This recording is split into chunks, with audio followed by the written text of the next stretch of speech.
Lifestyle Pirates with Big J and Adriano. Okay, good morning, everybody. Welcome to this week's episode of Lifestyle Pirates with me, Big J, and him, Adriano. All right. This week we're joined by Martin Stark, who is self-proclaimed gay boxing champion of the world, but also the CEO of the World Gay Boxing Championships. Good morning. Good morning, everybody. How How's it are going? you? Really well, thanks. Mate, Really. you're looking very colourful. I love the orange glasses. These became my signature about 3 years ago. I just saw them in the store. I thought, they're my glasses. And, and I have yellow hair this morning. So. You've got a little bit of kind of Keith from Prodigy going on, I did notice, with that colour. Oh, God. Were you a Prodigy fan? Was it Breathe? That was the main song, Yeah. wasn't Yeah. it? Yeah. Yeah. Love that track. Quality, mate, quality. So, look, I love this self-proclaimed gay boxing champion. Mate, how did that come about? Talk to me. It started out, look, first of all, I just want to acknowledge the traditional owners of the land where I currently am, the Gadigal people of the Eora Nation, and pay my respects to the elders, past, present, and emerging. Mm-hmm. How it all started out was at the end of 2017, I almost died from Addison's disease. I have a rare autoimmune condition. In 2006, I was diagnosed with Addison's disease shortly after surviving 2 induced comas, a tracheotomy, and having major surgery to remove my gallbladder. Wow. So at the end of 2017, I had a very bad Addisonian crisis and I'm in hospital. Yep. Taken straight into the resuscitation section, not being resuscitated, but my pulse was below 40, close to dying. Wow. And it brought back all the memories of being in an induced coma, being aware when a tracheotomy was being performed, being placed on a ventilator, not sure if I'm going to wake up, am I going to die? Yep. Facing that, I needed something to break the cycle. So literally, I just approached my local martial arts centre for a few self-defence classes. Yeah. The second class just happened to be boxing. I was always the last one to be picked for soccer at school sports. Like gay guys, I can't throw or catch a ball or anything like that. Mate, preaching to converted, but, you know, it's probably because I was bigger than the average bear when I was at school. So. But I just started enjoying boxing. I discovered I could do it, and I was cataloguing my journey on Instagram just using the hashtag gay boxing. Yeah. There are fewer than 1,000 posts, the hashtag gay boxing, but boxing had 20 million Wow. hashtags. And I just continued it from there and then just changed my name to Gay Boxing Champ, because we'll talk about later, I set up the world's first straight friendly boxing competition. Mate, brilliant. I love that. Let's, if we can, because I don't want to gloss over your Addison's disease. What is that to the uninitiated? What is Uninitiated, that? so Addison's disease is a rare autoimmune condition where my adrenal glands don't work. They don't produce cortisol and they don't produce aldosterone. So your body has a stress hormone. So there are 3 types of stress: psychological, emotional, and physical stress. And in the event of any kind of stress, your body produces more cortisol. My body doesn't. Right. So in the event of any kind of infection or major illness, I have to have increased cortisone. And there are times when I get sick and get very sick very quickly, and it can be quite life-threatening. Yeah. So JFK had Addison's disease. Right.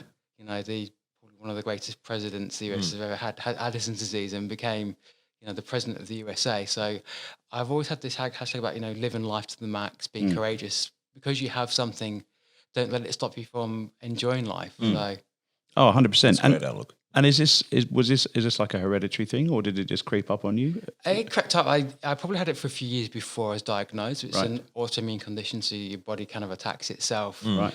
And literally, I was diagnosed with Addison's disease after the 4th hospital admission after not recovering from major surgery to remove my gallbladder, which caused septic shock, all of those things. So it was really, I was diagnosed after going through so much in 2006. Yeah. I love the fact that you kind of bounced back from, to your point, nearly dying, and then going, right, I will need to get into self-defense. What made you kind of go, I want to get into self-defense? Or I guess go to that class? It was about breaking the cycle. Right. Breaking the cycle of PTSD. When you have PTSD, you connect different memories. Yes. So I always remember the dreams I experienced when I was in my 2 induced comas. And this was here in Australia, or because you're from the UK like me, was it back from the UK or here? It was, well, I came to Australia in 2000, wanted to, you know, live a really cool life, and Don't we all? and Australia's the perfect place to do that. But literally in 2006, I decided to go home for a few weeks. Right. But got seriously ill, so I ended up spending 4 months in the UK, 2 months in hospital, like a month in intensive care. All right, okay. And it just, one of those things, as things happen And it's just one of the most life-altering things for me that happened. Yeah. So was that quite a hard decision to then go, right, I've now come out the other side of this, I'm going to come back to Australia? Oh, no, I was itching to get back, literally, because my life was here, my husband was here. Yeah. I just wanted to come back to Australia, which is home. I'm South Australian rather than being a Palmer, even though I still have the English accent.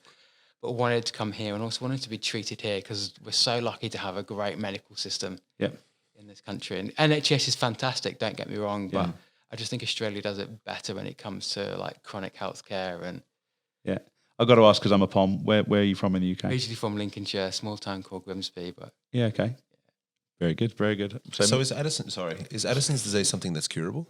No, it's treatable. So I take 2 types of steroids every day, and sometimes I have to take more steroids because what my body doesn't produce. But no, it's treatable. It's one of those conditions because it's rare. There's very little research into it, so they know there's a treatment, so people can have a normal life as long as you adapt. You've got to take your medication. You've got to know your body inside out. Yeah.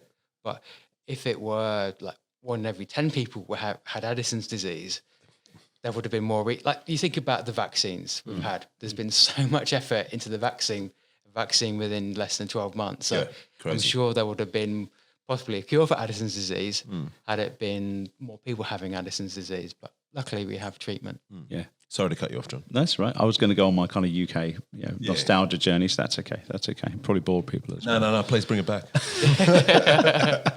So going back, so you've started this self-defense course to break your PTSD, to break this kind of routine, which is, I can imagine, very, very powerful. And then the boxing was one of the classes? Yeah, so the second class I had was boxing. Yep. And I just started hitting the bags and the pads and really enjoying it. And I just continued having regular private lessons and during classes, and then decided, I remember the first time I did shadow boxing. Yeah. And it was such an awakening because I realized that I mattered. Yeah. Because I've been through so much. I've been in hospital 70 times the last 15 years. I'm like, I'm fine. And it was like the idea of hurting another person was the worst thing. But if somebody hits me, it's fine. That was what my mind was telling me. But working in it was, I'm also disrespecting the other boxer. But like it's okay for them to hit me, but not to kind of hit back. Not that we want to hit another person, but it really helped me manage those inner demons as well of dealing with that long-term PTSD that you have when you have when you have a traumatic event, and living through my worst fear. My worst fear was always a tracheotomy. And I remember being taken off a tube and being sedated as a doctor is performing a tracheotomy. I remember the pressure in my neck as they're doing it. And then the next thing is, as I'm backing on a ventilator in an induced coma, having these really bad living nightmares. So being able to process that and then having another experience where I'm almost dying, that connected those 2 memories. So I needed something to break it. And I think like a self-defense class really helped to break that. And I discovered a new passion of boxing. Yeah. That's awesome. That's very good. Very good. Now I was reading an article about you in the press. You have a goal to promote the first ever World Gay Boxing Championship in 2023. Now, some of us would have heard of the term BHAG, which stands for Big Hairy Audacious Goal. I would say that's a BHAG. Why is that a goal for you? I love the sport. The sport has helped me in so many ways. Boxing has always been about the community. You think about it at the moment, we think about Anthony Joshua, Tyson Fury, all of that money. Boxing has always been like every PCYC has a boxing gym. Think about how gritty and earthy that first Rocky movie was. That's the spirit of boxing. Yeah. And how dirty those gyms were as well. Exactly. all of those things. And boxing is not always about getting in the ring and sparring. You think you might want to hit the pads. You might want to do some bag work. Or you might do a body combat class. You might do something else.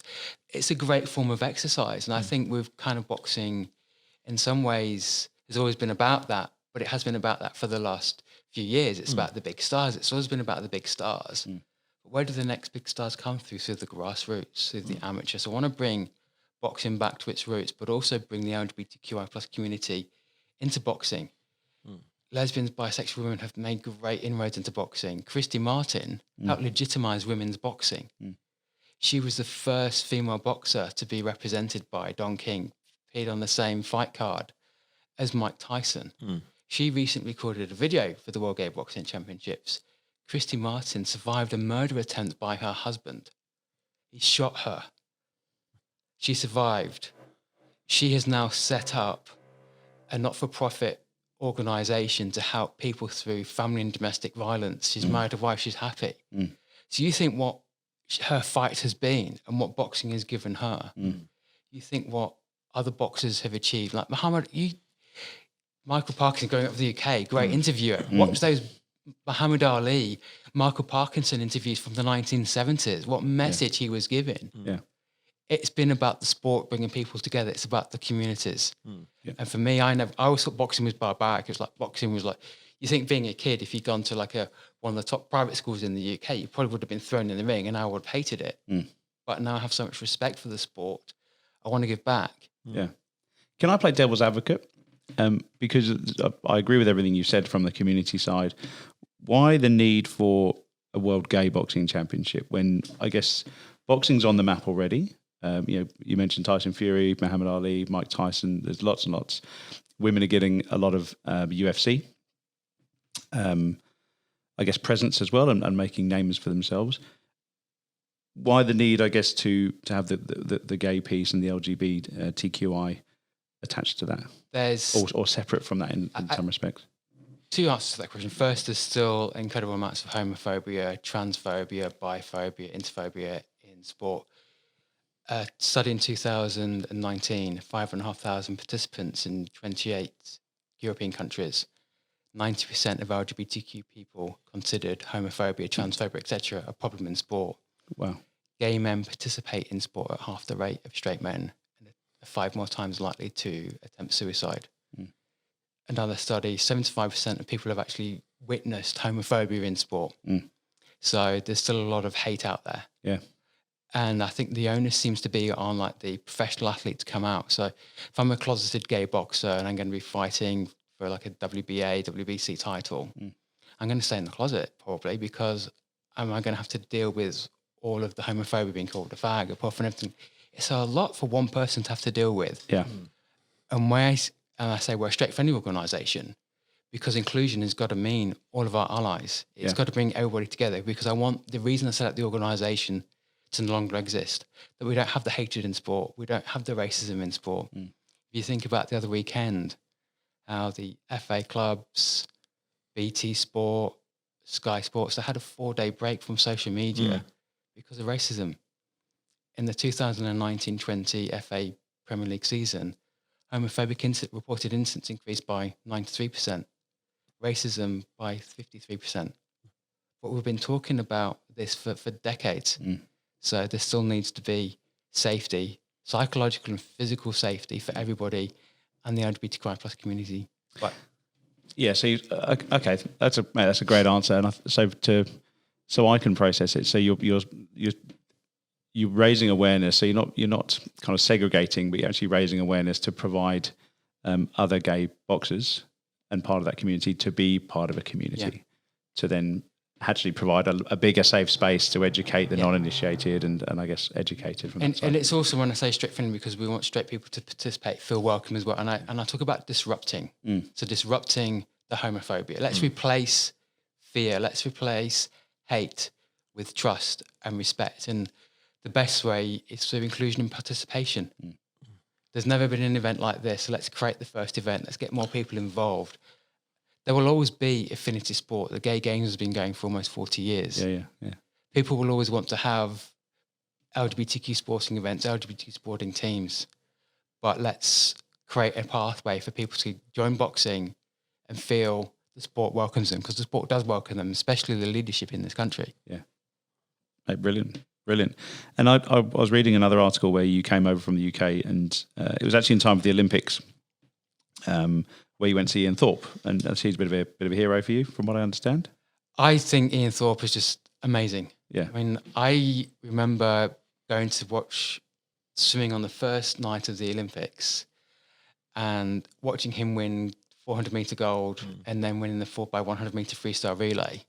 One of my favourite memories was I was a few rows behind Gary Hall Jr.'s mother.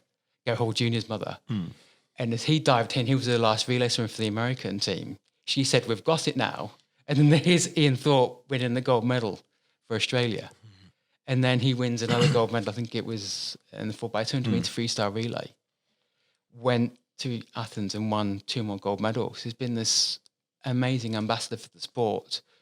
And when he came out of the closet, and it was his own journey to make, he's also been an ambassador for the gay community, work that he's been doing with the equality campaign, the marriage equality campaign we had in 2017. But I just love that he had the courage to make his own decision on his own terms. Yeah. And when he came out when he was ready to do so. But what he has achieved in this swimming in this country has been amazing. At 15 years old, winning the World Championships, he's proved that LGBTQ people can be Olympic champions. I don't think we're yet ready for when we have to stop talking about it's an LGBTQ sports person, that they just happen to be gay, they just happen to be lesbian, but he's made such inroads. He's a hero for the next generation of boxers, swimmers, runners, football players. So he's made so much impact. Yeah, and one can imagine, we all need role models in life. We all need a picture of what good looks like, and I guess some form of how people have gone their journey. So I can imagine for the community as well, that's a massive role model in terms of, not only dealing with, to your point, coming out of the closet, but also success, that, the trials and tribulations of being an elite athlete. Yeah, and I made this point before. I think that there's a lot of pressure on elite athletes to come out. But how many people will go to the Olympic Games, will go to the World Championships, will play for a professional soccer team or football team? Whereas most people participate in sport at the weekend, it's that grassroots amateur. They might do a gym class or just go to a local football club and play. And that's where change happens. And I think the real leaders in sport are those people who give up their time to coach the next generation, to coach the team. Yeah, that's where real sport happens, in my view. Yeah, brilliant. So going back to the games, we're talking 2023. What's the steps that you're taking now to set this up for 2023? So the steps that we've taken is to set up the World Gay Boxing Championships as a not-for-profit, and we've established some great relationships.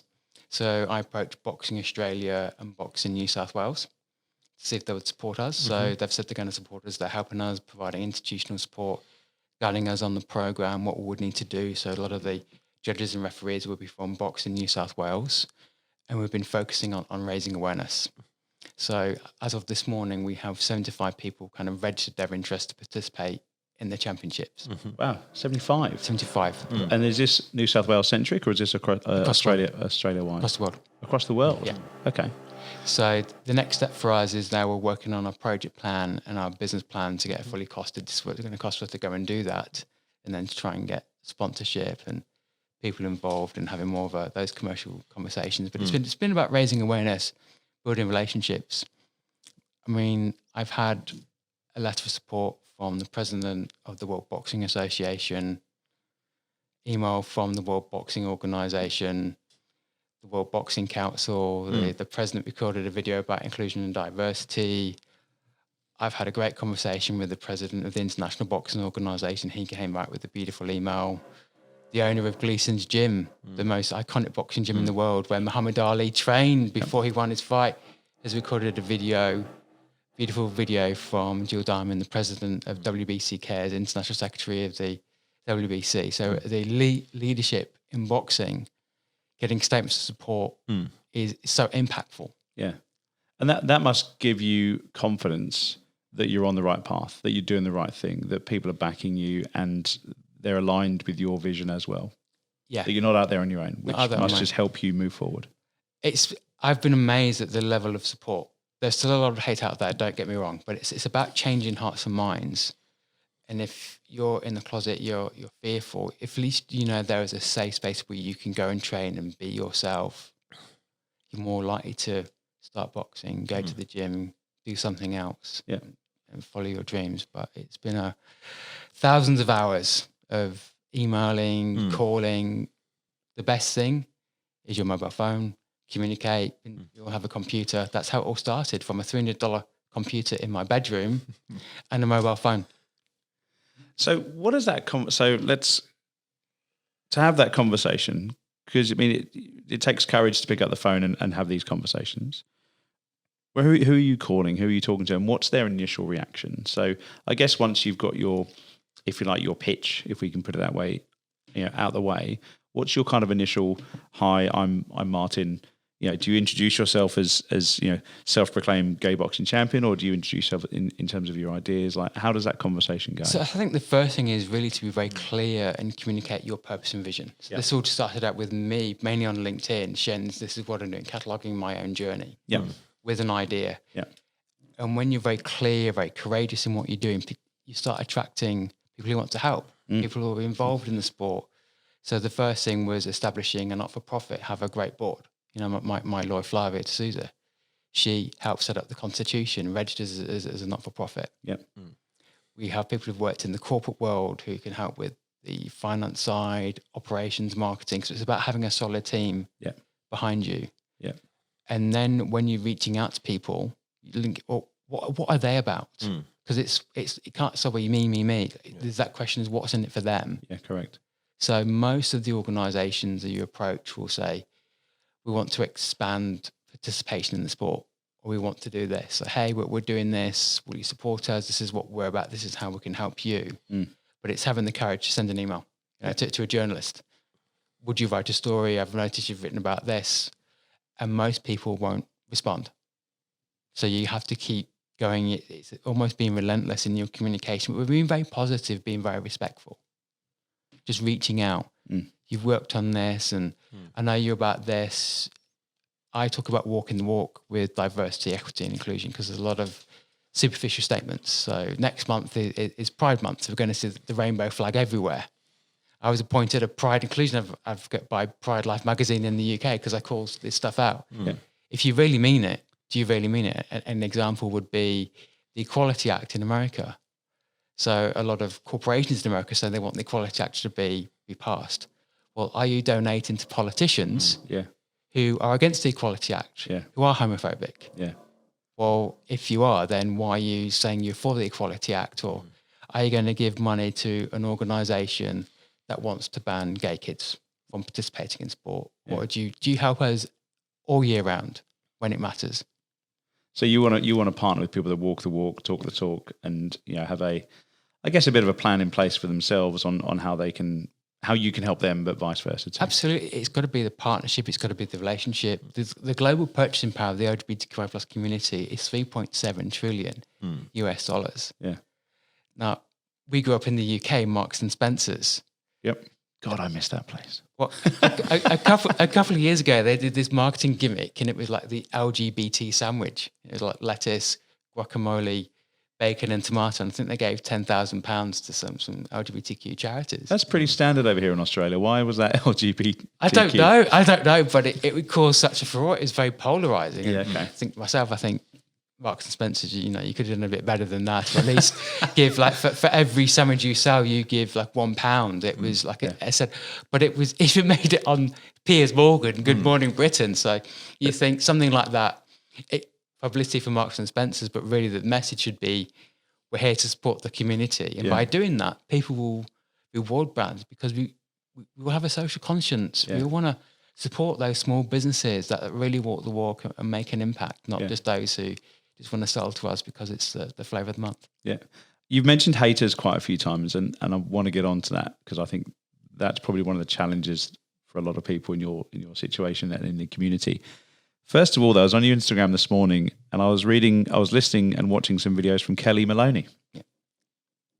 I mean, I didn't know who Kelly Maloney was until I saw her videos, but do you want to, one, how did that relationship come about, and two, who's Kelly Maloney? So Kelly Maloney is a great friend, great supporter. Kelly Maloney, most people would know her as Frank Maloney.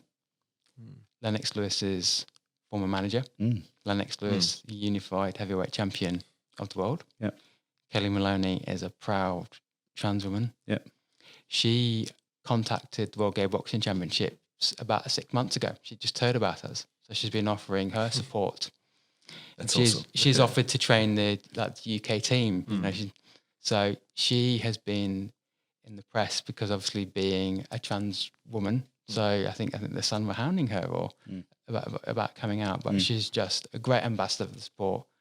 Courageous trans lady, great friend, and it's just been good to, as I talk about, when you share your vision, this is what you're about. Yeah. You will attract people who want to help, who want to make an impact. Yeah. I love that. It was some great video clips on there. So keep that stuff coming. Let's go to the kind of the haters that you mentioned. Talk us through some of those. I get the sense that there's a lot of education still needed in sport, not just boxing, but in sport, on the racism, the homophobia side of things, not only on the athletes side, but also the fans and the viewers.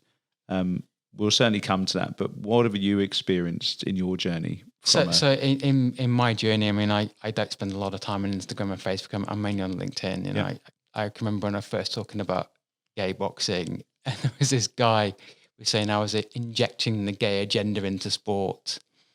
I think one person was sending me different Bible verses, and one was including the 666. I had a death threat. Am I still alive? You know, that kind of thing. Block, report, they're irrelevant. Yeah. I use a strategy of maybe engaging once or twice and not back off, because I want the trolls to have the last word. Yeah. Imagine if you're in an echo chamber of hate, it's not a good place to be. No.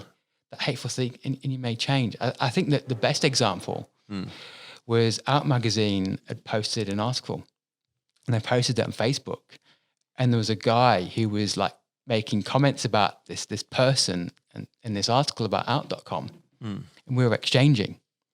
And then after about the fourth exchange, he realized, he went, "Oh, you're the person this article is about." And his tone changed. Yeah. It was really funny. Yeah. It was like this back with why you like this would be less hateful.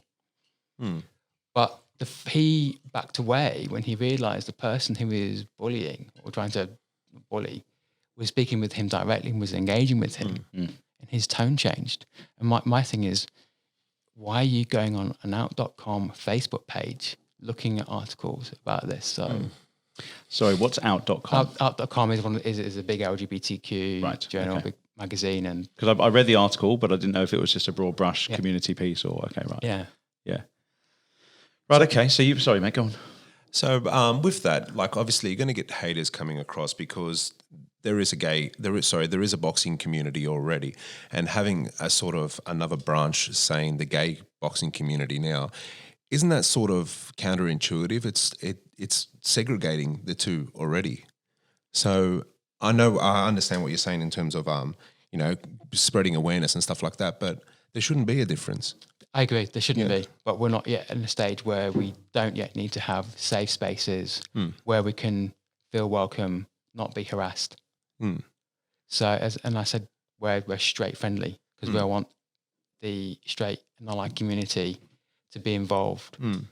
If you think about all of the rights that we enjoy today, it's because our allies have stood up for us. Yeah. They've said, and I'm okay, thanks.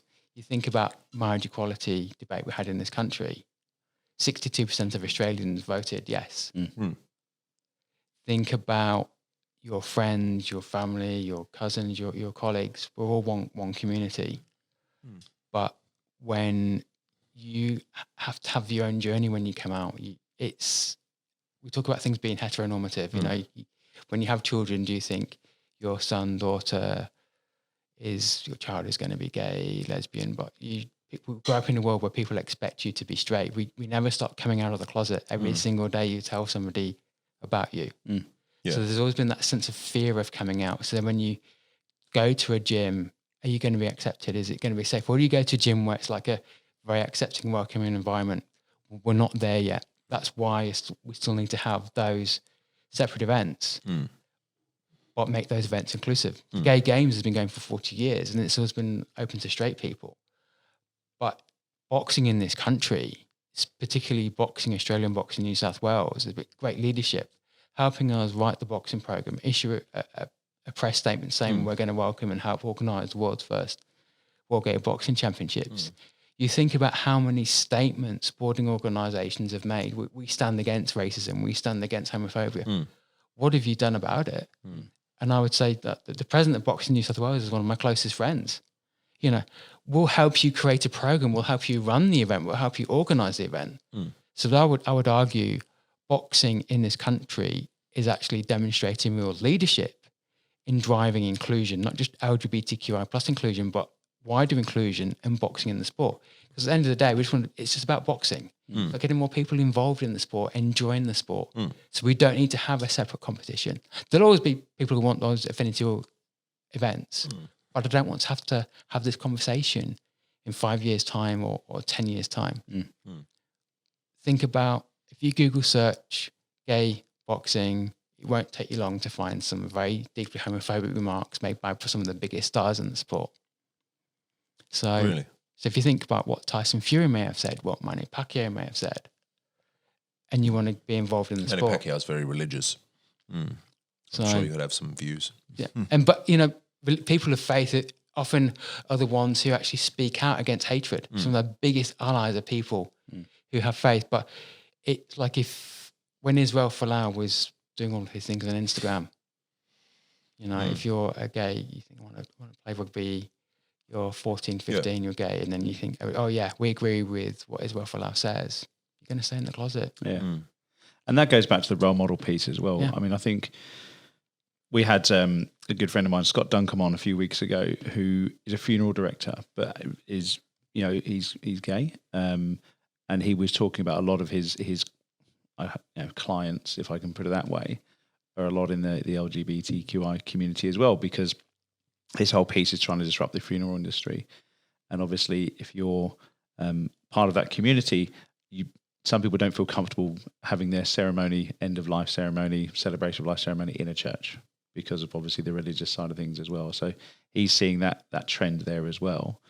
But going back to the role model side of things, that would absolutely have a knock-on effect in terms of your want and desire to be in that sport. If you're looking at some of your heroes that are openly coming out on social media and hating in terms of the life decisions that you're making, would be an absolute just mind.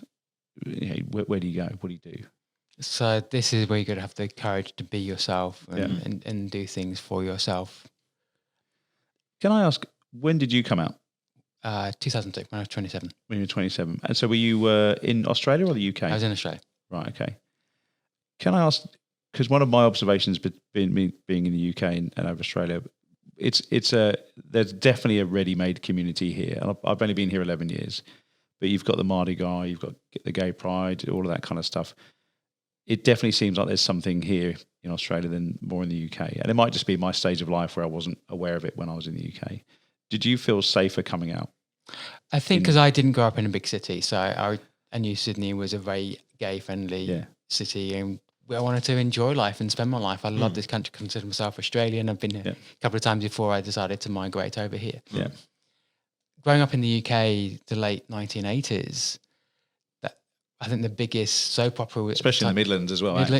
Working class. EastEnders. There were two characters, Colin and Barry. I think there was a kiss on the cheek, and it was like national outrage. I remember that. That was back in the late 1980s. There was a law called Section 28, which was brought in the late 1980s, which basically, I think it was that local authorities could not promote homosexuality, and it basically stopped gay teachers from coming out the closet, gay kids feeling that they could reach out for help. So there have been a lot of laws which have been enacted against the community. It's taken decades to change hearts and minds to even remove. I think it took until the early part of the 2000s for that law to be removed. Gay men could not serve openly in the military in the UK until one of my friends took them with 3 other people to the European Court of Human Rights. Where Australia, I think it was 1994 that they reversed the ban on gays serving in the military. I didn't even know there was a ban. Why would you ban that? Because that was the time, that was the era we're in. I mean, Australia didn't decriminalise male homosexuality. New South Wales didn't decriminalise male homosexuality until the 1980s. See, I think I'm very ignorant in the fight that's been happening all around me. Like I didn't know there was a ban on gay people in the army. To me, I think that's just mental. Yeah. So I understand why you're trying to do this gay boxing thing. To spread awareness about it. It is something that we need to talk about. Like, there should be complete equality. It's mental to think about it. Any other way. And people often use the term special rights. Equality is just giving everybody the same chance. And I think people talk about privilege, and privilege, people have a very different view in that. I think that privilege for me is around, there are certain things I don't need to go through. So I acknowledge that. What can I do to make a difference? Because one of the voices we don't hear enough about LGBTQI plus people of colour. There's racism in sport, there's homophobia in sport, there's hatred in sport. Let's just talk about hatred in sport, and when we're trying to combat homophobia, let's try and combat racism, let's try and combat everything. Because you think how sport brings everybody together. The Olympic Games in Sydney in 2000, Sydney was buzzing. It was great. Aussie, Aussie, Aussie. Oi, oi, oi. It was absolutely fantastic. Everybody would come together. Where you're from, you'd meet. I remember there was a South African man. His son was in the final of the breaststroke event, and I was holding the Union Jack and we're holding the South African flag together as his son won a silver medal. His son is deaf. So when the starter's gun would go, he would have a light on the blocks. So imagine the pleasure and honour to hold the South African flag for a man whose son has just won a silver medal and his son is deaf and has overcome everything to compete at the Olympics, and to be part of that experience with another human being was awesome. That would be insane. So let's kind of go to what amazing looks like, because I get the sense you are a very visual person. Jeez, another water. My goodness, to have this vision and this BHAG, you have to be a very visual person. So in 2023, when you're hosting this event, what does it look like? So who are the people that are partnering with you? How many contenders? How many participants? Where are they from? Like, paint the picture. So let's paint the picture first of all. If you've ever been in Sydney during Mardi Gras, February 2023, this city, this country is hosting World Pride. So we're going to have the biggest Pride event on the planet. This city is going to be buzzing, welcoming everybody. Can you imagine being an astronaut from space on that day going, yeah, it's happening down there. Exactly. It's definitely happening down there. That's Australia. No, that's actually Sydney. It's happening there. Can't wait. Basically, I want people to see boxing. Yeah. I want people to see 5 days of boxing. There's more to it to that, but that's the most biggest impact, because that's what I want people to happen. That we're going to see world champions. We're going to see people become world gay boxing champions. I'd like to have probably up to 300 participants, people celebrating life, celebrating the sport, getting behind the community, seeing people win, compete, see people work really hard. The stories that are going to be told, that people go back and say, you know what? Wow, did you see what took place there? Let's make this world a less hateful place. Let's look forward to 2025 when we're going to take this event to Las Vegas. Because we have a plan to help change the sport. I want people to see Australian leadership. I want people to see that Sydney and Australia has hosted a world first sporting event, which is going to impact the sport, is going to get more people involved in the sport, celebrating the community, celebrating life, celebrating World Pride and Mardi Gras. But just coming back to it, I just want to see people see boxing, because that's what this is about. It's a boxing, it's a sport. I want to see people fighting, enjoying, telling stories, and just enjoying it. So what goes into planning an event on the world scale like that? I'm learning this kind of like every single day. A lot of baptism of fire. A lot of this is sounds like a mega event. It is. A lot of this is about the relationships and building. So starting with a plan, starting with going to the business plan, having some great conversations. So I had some great conversations with the state and federal government. So the first person I met was the state MP for Manly, James Griffin. He gave us a statement of support. I met with Alex Greenwich. I met with the City of Sydney Council. Met with Zali Stegel, who's my local MP. So they've all offered statements of support, had some great support from Team Sydney. I've met with the Sydney convicts who've hosted and held the Bingham Cup. So I know Australia has hosted the Gay Games. Sydney hosted the Bingham Cup, which is the Gay Rugby Union World Cup in 2014. So I know we've done it. So, but also there are boxing events held in this country all of the time. So there might be like a Masters event. So tomorrow I'm going to go down to New South Wales boxing event and see how they run it. So it's daunting, but I know it can be done. It's really through the partnerships and. Oh, definitely. There's a lot of moving parts. Yeah. So do you have an event, venue? We're in your mind? Yes. Yeah. We're trying to get one venue. But yeah, we've had a few discussions, but it's that's probably going to be the biggest cost, and I've been funding everything at the moment. Yeah. And in terms of, I guess, ambassadors, if you could have your pick, who would you want kind of flying the flag around the world, sharing your vision, and really, I guess one of the challenges is, who knows Martin, but who would you want that is probably maybe a global ambassador? As a global ambassador, I would like a former champion of the sport who's been there, done that, and can really just help influence the change. Yeah. Because I think we remember the sporting champions. We think about the sport at the time, but I always think, can remember that person, what they achieved. Because I want somebody who's achieved in boxing to say, hey, look what's happening. Because in future years, I'd love to think that somebody who's been through one of our events may become a world heavyweight champion, may become a world light middleweight champion. But for me, the real ambassadors of sport are the grassroots, people who are involved, and we keep coming back to making that change. I'd love to see some big celebrities, obviously, and you get one person behind you, but that ambassador is the person who's actually standing up for the LGBTQI plus community. Michael Essien recently lost 1 million followers on Twitter because he was speaking out against homophobia. That took incredible courage, but that just shows what a gentleman, what he stands for. And for some of our audience who might not know who he is, who is that? Michael Essien was one of the biggest football players probably in the last 10 years or so. And wow. Yeah. So that goes back to that education. Yeah. That goes back to that,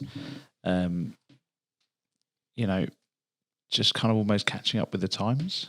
Yeah, but just having fun. Think about people in the community, people in your social circle, maybe member of the LGBTQI plus community.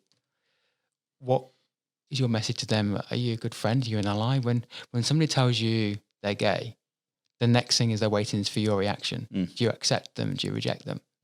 That's why people, luckily, I think the younger kids are coming out of the closet far much younger than what we did in my generation, because there's less fear, there's more support. But I think it's harder in some ways with social media. I think if you wanted to block somebody, you would probably take the phone off the dial years ago, and that would be it. Or somebody may say something at school. Yeah. But now it's everywhere with social media. And it's a medium that's always on. Yeah. As well. So you can't turn, well, you can turn it off, you can get rid of the app from your phone, but yeah, it's something that's always on, it's always around you.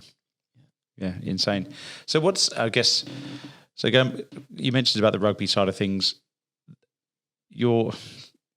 There's other sports obviously trailblazing their way to raise awareness and I guess build these communities. Are you kind of hanging out with those communities as well and going, how have you done this? Are you kind of trying to share ideas? So basically, as an organisation, we've joined the Federation of Gay Games and the Compete Sports Diversity Council. Right. So I've certainly met with people who've done this in the past and organised big LGBTQI plus sporting events. When I talked about Las Vegas, every year they had something called the Sin City Classic, so the 25 LGBTQI sporting events taking place in Las Vegas every year. The Sin City Classic. I mean, that just sounds good anyway. It's awesome. Also, like 12,500 people going to Vegas in January to be involved in LGBTQ sport.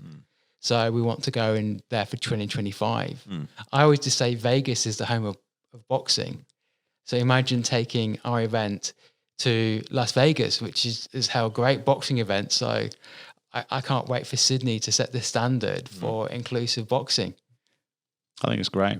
I think if you can share, you've obviously got the vision. You've certainly got momentum, which is building up as well. Not just here in Sydney, but it sounds like all over the world.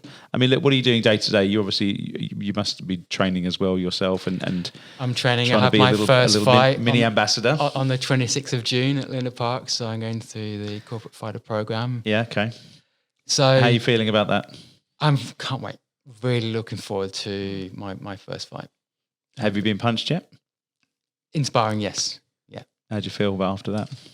The first time I sparred a few years ago, and it was a bit of a shock, but you get used to it, and it's getting that relationship with the other person. And it's not about knocking somebody out. It's about getting through the run. It's about your defense, your footwork, and just the beauty of the sport. What's your entrance song going to be? Oh man, you beat me to it. I was going to say, come on, what's your entrance song? So I was thinking, Fatalist Insomnia, which is the classic, tune from, I think it was 1995. Now, at my last corporate fighter event that I attended, somebody walked out to that tune.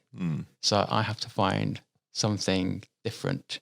So I'm thinking of a few. I love where the streets have the entrance, the start of where the streets have no name by you too.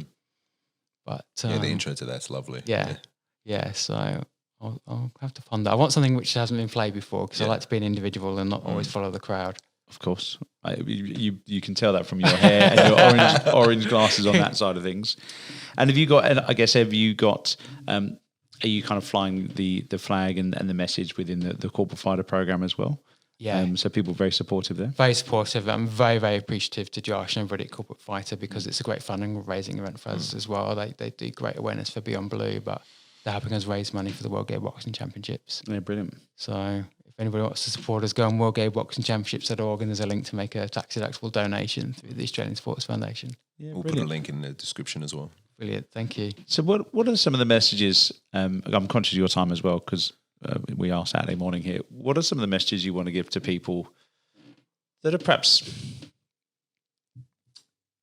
still maybe a little bit ignorant into this world or don't have the exposure that you would do? I guess people like Adriano and I, we've probably got people in our friendship group that are gay, but probably not really across the challenges and the stigma that you get and the hate that some of the community gets. What are some of the messages you could put out there to people that are listening and watching? I think the first thing is don't be scared because I think there's a lot of fear of people saying the wrong thing and it actually just stops these conversations from happening. Next thing is just use Google, just educate yourself, have a conversation. Think, how can I be an ambassador? How can I be an ally?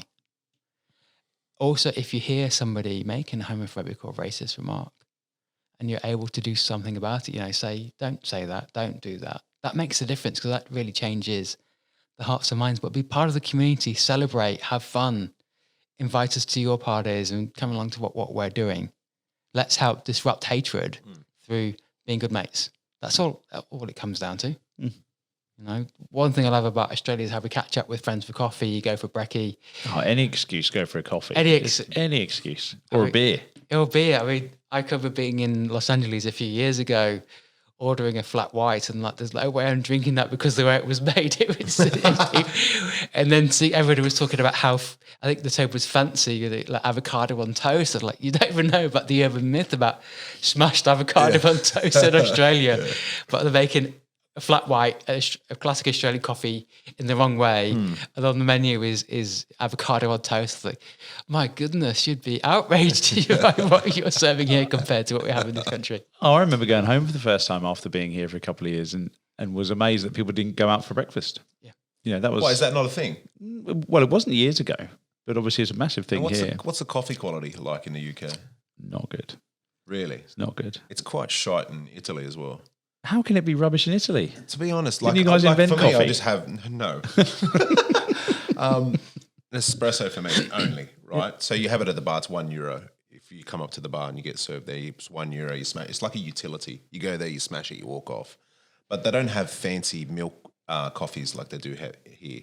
There's no flat white. There's none of that crap. It's just espresso. If not, you got coffee with milk, but it tastes like shit. Right, okay. Yeah, here it's the coffee quality in Australia is you would never get anywhere in the world like that. Yeah, off the chart. It's better in Sydney than Melbourne. Now, the best coffee I ever had was in a place called Cafe Rafa in Guatemala. Really? Well, they're a big bean sort of harvester. Yeah.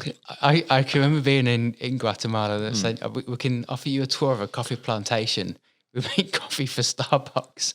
And I'm like, I don't really like Starbucks coffee. And so there was this great place to go have coffee. And I bought, I think, 5 kilos of coffee, which I gave out to friends and family. I've still got 1 litre of the coffee at home, but I think I had 4 or 5 cups of coffee in Cafe Rafa because I was never going to be there ever again. But the best coffee I've ever had in the UK is at the gym where my parents go to in Lincolnshire because the man who operated the coffee at the time used to work at a cafe in Cremorne, so you knew how to make a proper coffee. So you did a good barista. Well, that was one of the things I started to notice with having an Aussie wife in the UK was there were Aussie expats that would move to the UK, but then they'd go and work in hospo, in coffee shops and stuff. So they would bring the flat whites and things. So if you went around kind of Richmond and Hammersmith, Fulham, where a lot of the Aussie or the Antipodean community are, you could get a decent flat white or, other, some of the blends we get here, just because they were bringing it over. I was due to go to Guatemala last year. I was very much looking forward to it from the coffee side of things. What happened? No, I'm joking. Yeah, the world caught a cold. Yeah. World caught a cold. Exactly. And how about people that want to get into boxing? Because I've been on a similar journey to yourself, where I love my boxing. It's a great kind of mind. It's one of the things fitness wise that you do where you have to be 100% present. I hear people that love running, but they're still thinking about work. Whereas boxing for me, you have to be engaged. Otherwise, you're either going to get hit if you're sparring with someone, but you've got to be there, you've got to be present. So you do have to clear your mind. But it certainly helped me with the fitness side, bit of the mental piece as well. What would you say to people that are curious about boxing, but again, maybe worried about getting hurt and not too sure what it kind of feels like, looks like? A lot of boxing training does not involve hitting or sparring, so you might be doing pad work or bag work. I would just say just go along to a few classes, give it a try, find a place where you enjoy.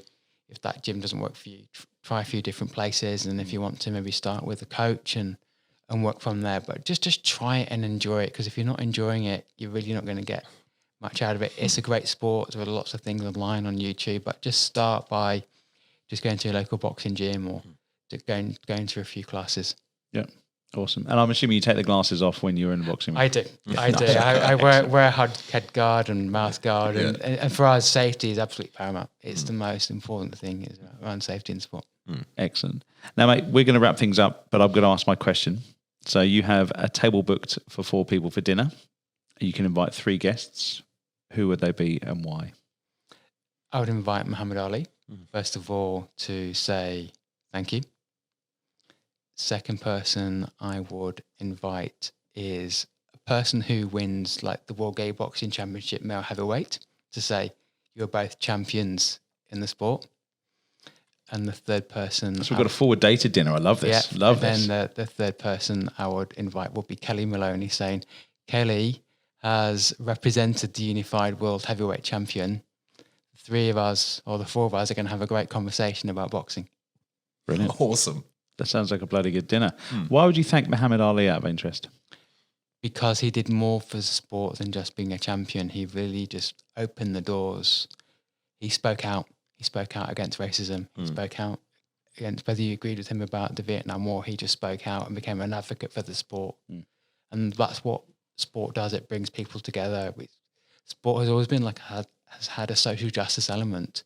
People say about not talking about politics in sport, but when people see a sporting hero, you think about Usain Bolt and what he's achieved with athletics. He's always got a huge smile on his face. For me, and humble as well. And that's like a lot of the memes and videos you see about just being a nice person. They're all Usain Bolt. Yeah, and that's why I say champions champion the underdog, champions champion others, and that's what I really love about boxing. What Muhammad Ali did, he championed things for other people. My favourite quote is, "It isn't the mountains ahead that weigh you down; it's the pebbles in your shoe. Remove the pebble." Mate, that is a perfect way to finish this podcast. Yeah. How do people get hold of you if they want to have a conversation? Maybe they want to spar with you. Maybe they want to support what you're doing, and because they see your vision. How do people connect with you? So, personally, for me, it's through LinkedIn. Just find me on LinkedIn through the organisation WorldGayBoxingChampionships.org. We're on Facebook, World Gay Boxing Championships, WGBC Champs on Instagram. And on Instagram, my hashtag is @GayBoxingChamp. Awesome. Well, thank you very much for coming on. No, you're welcome. Thank you. Awesome. Thanks very much. Appreciate it, Martin. We wish you the best of luck in your fight and on your journey. And I'm sure I'll be seeing you in the gym in a few evenings' time. Cheers. Thanks very much, champs. Cheers.